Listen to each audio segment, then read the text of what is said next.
Hello friends, चलिए देखें हम आज स्टार्ट करते हैं अपना नेक्स्ट टॉपिक जो कि है प्रियम्बल। ठीक है, तो प्रियम्बल का जो लिटरल मीनिंग होता है, ठीक, वो होता है प्रेफरेंस, प्रिफर। ठीक है, या आप कह सकते हैं समरी। समरी भी एक इसका लिटरल मीनिंग है। ठीक, और एक और वर्ड हम यूज़ करते हैं एसेंस ऑफ कॉन्स्टिट्यूशन। ठीक है, ये वर्ड भी यूज़ किया जाता है प्रियम्बल के लिए। ठीक, तो प्रियम्बल नाम जब पढ़ा उससे पहले इसका जो ओरिजिनल नेम था, जब इसको ड्राफ्ट किया गया था, ठीक है, तो इसका नाम था उस टाइम पर ऑब्जेक्टिव रिजोल्यूशन। ठीक है, और इसको ड्राफ्ट करने वाले कौन थे? वो थे आपके पंडित जवाहरलाल नेहरू। ठीक है, और उन्होंने इसको 13 दिसंबर 1946 को ड्राफ्ट किया था।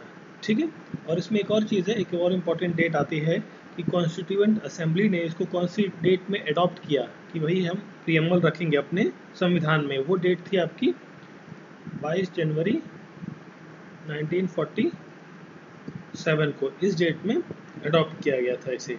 ठीक है, अब चलिए देखते हैं जो कॉन्स्टिट्यूशन है उसके वर्ड टू वर्ड एक्सप्लेनेशन को हम समझने की कोशिश करते हैं।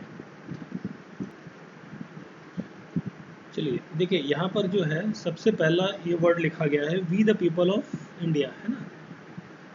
और इसमें जो ये वर्ड है वी, है ना, ये हमने लिया है कहाँ से? ये हमने लिया है यूएन से, यूनाइटेड नेशन से।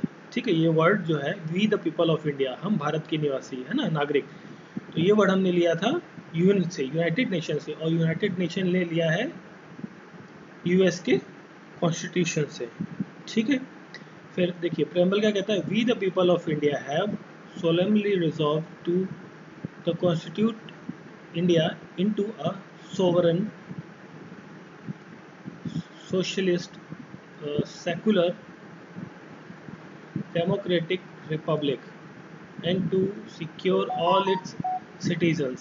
ठीक है, अब देखिए यहाँ पर जो ये वर्ड्स हैं, है ना, जैसे आपका ये वर्ड है सोवरन, है ना, इसके मीनिंग, इन सभी वर्ड्स का मीनिंग और ये क्या कहना चाह रहे थे, किस उद्देश्य से इन वर्ड्स को लिया गया, वो सब हम अभी देखते हैं।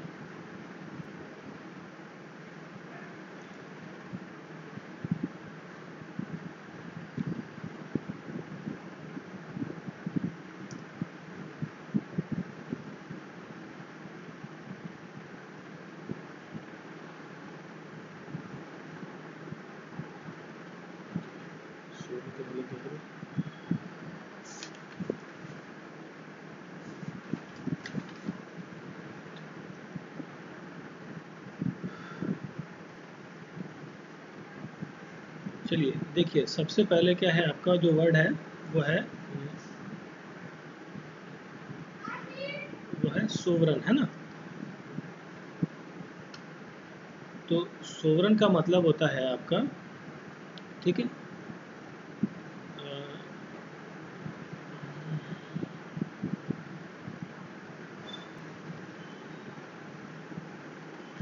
चलिए देखते हैं हम। पहला वर्ड सोवरन, है ना, सोवरन का मतलब होता है, इसका मतलब होता है constitution is above, constitution is on top, है ना, कि संविधान से ऊपर कुछ भी नहीं है, सबसे ऊपर कौन है? संविधान। ठीक है, फिर आपका नेक्स्ट वर्ड आता है सोशलिस्ट। ठीक, सोशलिस्ट क्या कहता है, इसका मतलब यह है कि वेलफेयर स्टेट, वेलफेयर स्टेट। ठीक है, कि जो राज्य हैं या यूनियन है वो जनता की भलाई के लिए काम करेंगे, चाहे वो पब्लिक सेक्टर में हो या प्राइवेट सेक्टर में। ठीक है, फिर बात करता है सेकुलर वर्ड। सेकुलर वर्ड हमने काफ़ी टाइम सुना होगा न्यूज़ में कि इंडिया एक सेकुलर कंट्री है। ठीक है, मतलब कि इंडिया का कोई जो नो रिलीजन, इंडिया का कोई पर्टिकुलर रिलीजन, धर्म नहीं है ना, वो किसी भी रिलीजन को पर्टिकुलरली फॉलो नहीं करता, उसके लिए सभी धर्म समान हैं। ठीक, फिर जो टर्म आता है डेमोक्रेटिक। अभी देखिए डेमोक्रेटिक का मतलब होता है डेमोक्रेसी से निकलिया हुआ है, तो इसका मतलब है कि पीपल जो है, जो जनता है वो क्या है, सुप्रीम है, सबसे ऊपर क्या है, जनता है। भाई जो भी इलेक्शन होते हैं 5 साल में आपके, तो उसके लिए वोट डालने का अधिकार किसको है, जनता को। जनता किसी को भी वोट करके इलेक्ट कर सकती है और उसको आगे भेज सकती है, ठीक है। तो पीपल क्या है यहाँ पे, सुप्रीम है।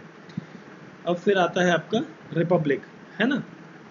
तो जो रिपब्लिक टर्म है, ये जो रिपब्लिक टर्म है, इसका मीनिंग ये है कि पीपल जो चूज हेड्स, जो अपने जो हेड है उनको चूज करने का अधिकार किसके पास है, जनता को, ठीक। जनता अपने इनडायरेक्टली चूज करती है, बट चूज करती है अपने हेड को, पब्लिक, ठीक है। फिर यहाँ पर जो है आपके कुछ वर्ड्स दिए हुए हैं, जैसे कि आपका जस्टिस है ना। देखिए अब यहाँ पर जस्टिस दिया हुआ है। जस्टिस जो है वो किन किन तरीकों से मिलेगा आपको, 3 तरीकों में। सोशली आपको जस्टिस मिलेगा, इकोनॉमिकली जस्टिस मिलेगा, और आपको पॉलिटिकली भी जस्टिस मिलेगा, ठीक है। इसका मतलब ये क्या हो गया कि भाई इसमें आपको कोई भी डिस्क्रिमिनेशन नहीं किया जाएगा, किसके बेसिस पे, कास्ट, रिलीजन, रेस, है ना, इन सब चीज़ों पे क्या आपको डिस्क्रिमिनेट नहीं किया जाएगा। फिर जो सेकंड टर्म है आपका लिबर्टी, मीन्स आज़ादी। आपको आज़ादी किन चीज़ों के लिए है, आपको थॉट्स की आज़ादी है, आप कुछ भी सोच सकते हो, आप अपने एक्सप्रेशन जो विचार है वो बता सकते हो किसी को, जो आप बिलीव करना चाहो, जिस भी रिलीजन को आप फॉलो करना चाहो वो आप फॉलो कर सकते हो, किसी में भी विश्वास कर सकते हो, पूजा पाठ कर सकते हो, जो करना चाहो आप कर सकते हो, ठीक है। तो देखिए यहाँ पर क्या हो गया, जस्टिस में आपको 3 तरीके के जस्टिस दिए गए। लिबर्टी में क्या है, 5 टाइप की लिबर्टीज आपको दी गई है। फिर बात करते हैं इक्वलिटी की। इक्वलिटी किसमें, status and opportunity and to promote among themself, ठीक है जी। अब ये जो इक्वलिटी है ये कहाँ दी गई, जो जॉब्स निकलती हैं, चाहे गवर्नमेंट जॉब हो या प्राइवेट जॉब हो, ठीक है, या आपका एजुकेशन सिस्टम है या आपको पढ़ाई करनी है ना, तो वहाँ क्या है, आपको इक्वल अपॉर्चुनिटी की, आप कहीं भी जाके आप अपना जॉब कर सकते हैं, पढ़ सकते हैं, ठीक है। फिर नेक्स्ट टर्म आता है आपका फ्रेटर्निटी, ठीक है। फ्रेटर्निटी जो है ये भाईचारा कहलाता है। फ्रेटर्निटी को हिंदी में कहते हैं भाईचारा, ठीक है। ये क्या एश्योर करता है, डिग्निटी ऑफ इंडिविजुअल, जो प्रत्येक नागरिक है उसकी गोपनीयता को दर्शाता है कि भाई वो जो भी उसके सीक्रेट्स हैं वो प्राइवेट रहेंगे, उसके सीक्रेट्स, ठीक है, निजी चीज़ें, निजी जीवन, है ना। और यूनिटी के बारे में बताता है, और इंटीग्रिटी ऑफ द नेशन। देखिए हमारे देश में क्या बहुत सारे धर्म हैं, बहुत सारी जातियां हैं, प्रजातियां हैं, है ना, ठीक है। तो वो क्या है, डिफरेंट डिफरेंट काइंड्स की हैं, और फिर भी हम क्या है, एक यूनाइट नेशन है, और इंटीग्रिटी, बहुत सारी चीज़ें मिलके हम एक नेशन बनते हैं, ठीक है। तो देखिए अब इसमें क्या कहा गया है, और जो एक टर्म है आपका इंटरनेट, ये फ्रेटर्निटी, इक्वलिटी और लिबर्टी, ये जो 3 टर्म है ना, हमने देखा है पिछली क्लास में, ये 3 टर्म जो है आपके, ये हमने कहाँ से लिए थे, फ्रांस से, फ्रेंच कॉन्स्टिट्यूशन से ये लिए थे, ठीक। फिर क्या कहता है नेक्स्ट लाइन में आपका, कि जो हमारी कॉन्स्टिट्यूएंट असेंबली है वो इस तारीख में 26 नवंबर 1946 को अडॉप्ट करती है और इनेक्ट करती है अपना कॉन्स्टिट्यूशन। मतलब इस डेट में हमने संविधान को ये माना, भाई ये हमारा संविधान, हमने मान लिया, एक्सेप्ट कर लिया कि ये हमारा संविधान है, और अब हमारा देश इस संविधान के तहत कार्य करेगा और चलेगा, ठीक है। ये तो थी इसके बारे में, जो प्रियम्बल है उनके वर्ड्स के बारे में, और जो इसमें ब्रीफ में दिया हुआ है, ठीक है। तो इससे रिलेटेड कुछ और फैक्ट्स हैं जो हम अगली स्लाइड में देखते हैं।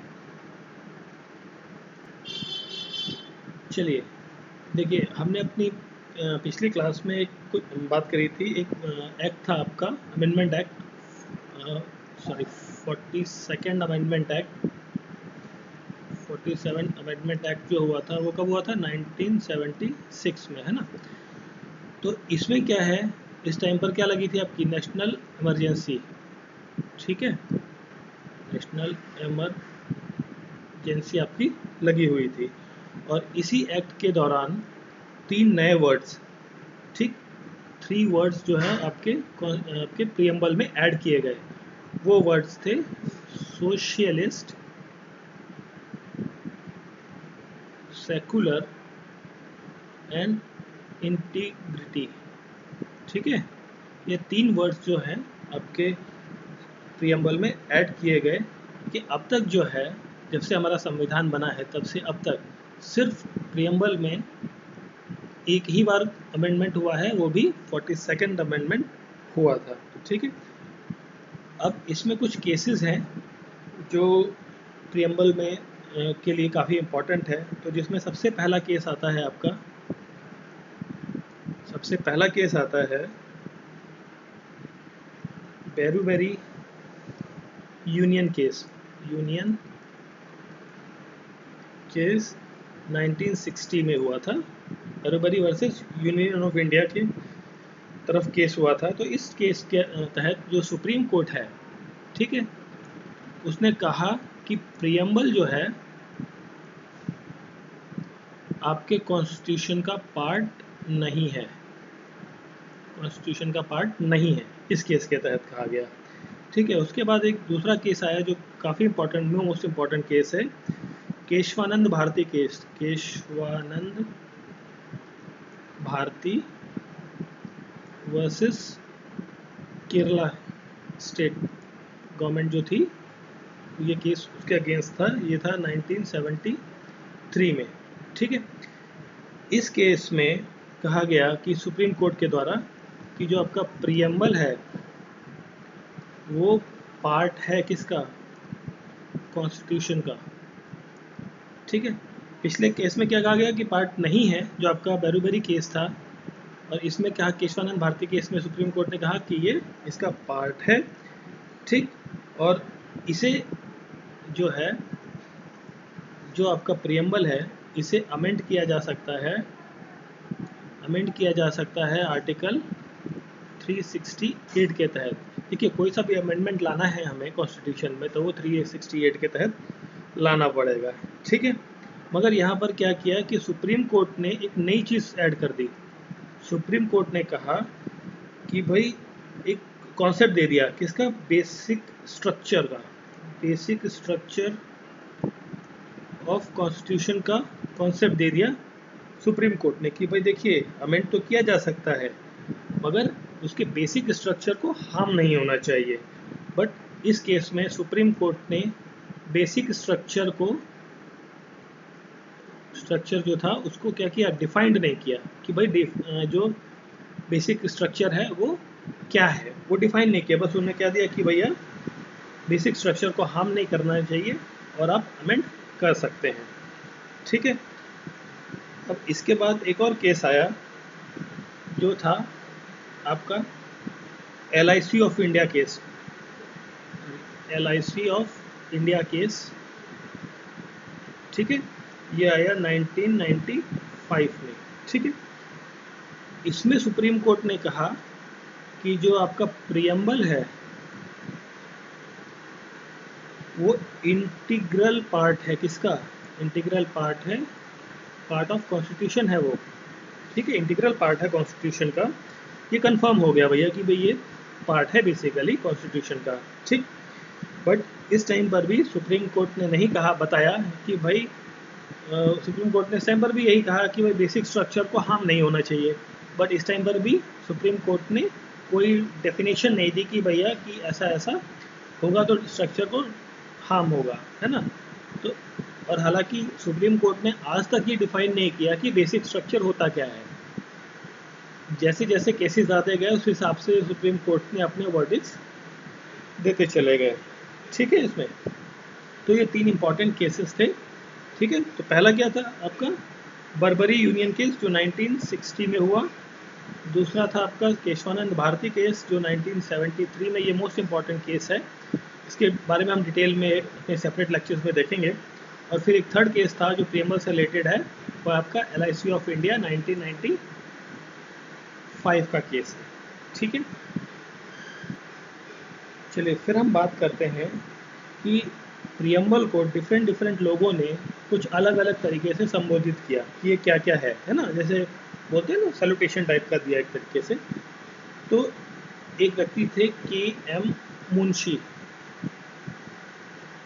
मुंशी, ठीक है, मुंशी, ठीक है, के एम मुंशी। ये कौन थे? ये मेंबर थे आपके, ये मेंबर थे ड्राफ्टिंग कमेटी के, जो कॉन्स्टिट्यूएंट असेंबली द्वारा बनाई गई, ठीक है। इन्होंने कहा कि ये जो आपका प्रियम्बल है, ये एक तरीके का क्या है? प्री हॉरोस्कोप है, हॉरोस्कोप है, प्री हॉरोस्कोप। भाई हम यहाँ प्रियम्बल को देखकर ये बता सकते हैं कि कॉन्स्टिट्यूशन के अंदर क्या क्या दिया हुआ होगा, है ना। जैसे आप कोई भी चैप्टर पढ़ते हैं तो चैप्टर पढ़ने में क्या होता है कि भाई आपको जो इंट्रोडक्टरी पार्ट होता है उससे आपको क्या पता लगता है कि चैप्टर के अंदर क्या क्या कंटेंट होगा, है ना। तो ये उन्होंने कहा कि आपका प्री हॉरोस्कोप है। फिर एक व्यक्ति थे आपके पंडित ठाकुरदास, पंडित ठाकुर दास भार्गवा, ठीक है, पंडित ठाकुरदास भार्गवा। ये भी क्या थे? आपके मेंबर्स थे। किसमें मेंबर थे? Drafting committee of constituent assembly में, ठीक है। इन्होंने कहा था कि जो प्रियम्बल है वो आपका मोस्ट प्रीशियस पार्ट है कॉन्स्टिट्यूशन का, और इन्होंने वर्ड यूज़ किया सोल ऑफ कॉन्स्टिट्यूशन है ये, सोल ऑफ कॉन्स्टिट्यूशन है कौन? प्रियम्बल, ठीक है। और उसके बाद जो है, और ये जो सोल ऑफ कॉन्स्टिट्यूशन है, ये कुछ और लोगों ने भी ये वर्ड यूज़ किया। ये एक व्यक्ति थे आपके एम हिदायतुल्लाह, हिदायतुल्लाह साहब थे एक, ठीक है। ये कौन थे? सीजेआई थे आपके, चीफ जस्टिस ऑफ इंडिया थे, ठीक है। तो इन्होंने भी क्या कहा? सोल ऑफ कॉन्स्टिट्यूशन, किसको? प्रियम्बल को, ठीक है। और soul of constitution doctor B R Ambedkar द्वारा भी कहा गया, ठीक। सो ये कुछ इम्पोर्टेंट चीज़ें थी जो आपके प्रियम्बल से रिलेटेड थी। और इसमें और एक डेट है बेसिकली, है ना, 26 नवंबर 26, just a minute, 26 of November, ठीक है।